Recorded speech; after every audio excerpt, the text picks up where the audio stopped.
हाँ गाइस, तो मैं आपको यूट्यूब पे आज एक कमाल की चीज़ दिखाने वाला हूँ। तो चलिए हम स्टार्ट करते हैं अपनी वीडियो। हम यूट्यूब पे जाएंगे।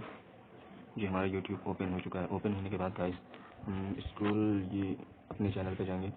योर चैनल में जाने के बाद गाइस ये देख सकते हैं मेरी वीडियो है। और आपको कमाल की चीज़ दिखाता हूँ। आप इधर चलेंगे, अबाउट में जाएंगे और टोटल व्यूज़ देखेंगे गाइस। यहाँ पे कितने हैं? 100 व्यूज़ हैं। यहाँ पे आप देख सकते हैं टोटल 100 व्यूज़ हैं।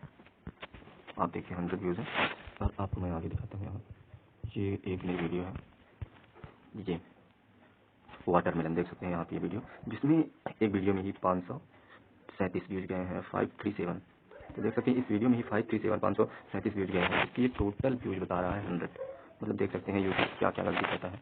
मतलब एरर है यूट्यूब पर, कोई नहीं है, ऐसे होता है, लेकिन ये चीज़ें सुधरनी चाहिए। इस मेरा 100 व्यूज़ बता रहा है, यहाँ पे 553 व्यूज़ है। और इन वीडियो मतलब 600 टोटल व्यूज होंगे, 600-700।